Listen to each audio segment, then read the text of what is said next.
ایک زمانے میں ایک نوجوان رہتا تھا جس کا نام فہد تھا۔ فہد ہمیشہ اس سوچ میں گم رہتا کہ آخر انسان کی اصل قیمت کیا ہے۔ وہ اکثر خود سے سوال کرتا کہ دنیا میں کسی کی قدر کیوں کی جاتی ہے، دولت، علم یا کسی اور چیز کی وجہ سے۔ ایک دن فہد ایک درویش کے پاس گیا جو اپنی دانائی اور حکمت کے لیے مشہور تھا۔ فہد نے عاجزی سے کہا، بابا جی، میں جاننا چاہتا ہوں کہ انسان کی اصل قیمت کیا ہے۔ میں اپنی زندگی میں اپنی قدر پہچاننا چاہتا ہوں۔ درویش نے مسکرا کر جیب سے ایک معمولی سا دیکھنے والا پتھر نکالا اور فہد کو دیتے ہوئے کہا، بیٹا، یہ پتھر لے جاؤ اور شہر میں جا کر مختلف لوگوں کو دکھاؤ، لیکن یاد رکھنا اسے کسی کو بیچنا نہیں، صرف ان سے پوچھنا کہ وہ اس کی کیا قیمت لگاتے ہیں۔ کل واپس آ کر مجھے بتانا کہ تم نے کیا سیکھا۔ فہد حیران ہوا مگر درویش کی بات مان کر پتھر لے کر شہر روانہ ہو گیا۔ سب سے پہلے وہ ایک سبزی فروش کے پاس گیا۔ سبزی فروش نے پتھر کو الٹ پلٹ کر دیکھا اور کہا، یہ تو بس ایک عام سا پتھر ہے، اگر چاہو تو اس کے بدلے تمہیں 2 آلو دے سکتا ہوں۔ فہد خاموشی سے آگے بڑھ گیا۔ پھر وہ ایک سونار کی دکان پر پہنچا۔ سونار نے باریک بینی سے پتھر کو دیکھا اور کہا، یہ تو اچھا لگ رہا ہے، شاید کسی زیور میں لگایا جا سکتا ہے، میں اس کے بدلے تمہیں 5000 روپے دے سکتا ہوں۔ فہد نے شکریہ ادا کیا اور آگے بڑھ گیا۔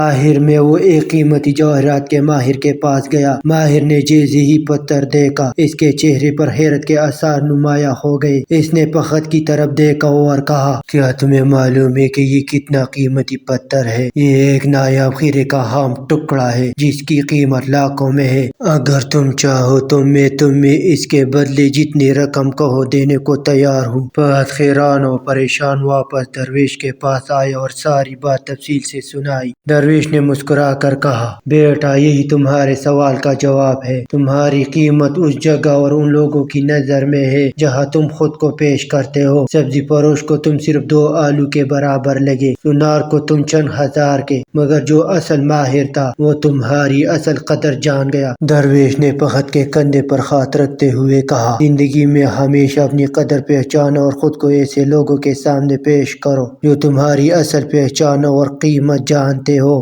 جو تمہاری قدر کو نہ پہچان سکے ان کی رائے تمہاری قیمت کم نہیں کر سکتی۔ فہد کی آنکھوں میں اب سمجھ کی چمک تھی۔ وہ جان چکا تھا کہ انسان کی اصل قیمت دوسروں کی نظر میں نہیں بلکہ اپنی پہچان اور صحیح جگہ کے انتخاب میں ہے۔ سبق: اپنی قدر پہچانیے، خود کو ان جگہوں اور لوگوں کے سامنے پیش کیجیے جو آپ کی اصل اہمیت اور صلاحیت کو سمجھتے ہو۔ دنیا میں ہر چیز کی قیمت دیکھنے والوں کی نظر پر ہوتی ہے، اپنی قدر کم مت ہونے دیں۔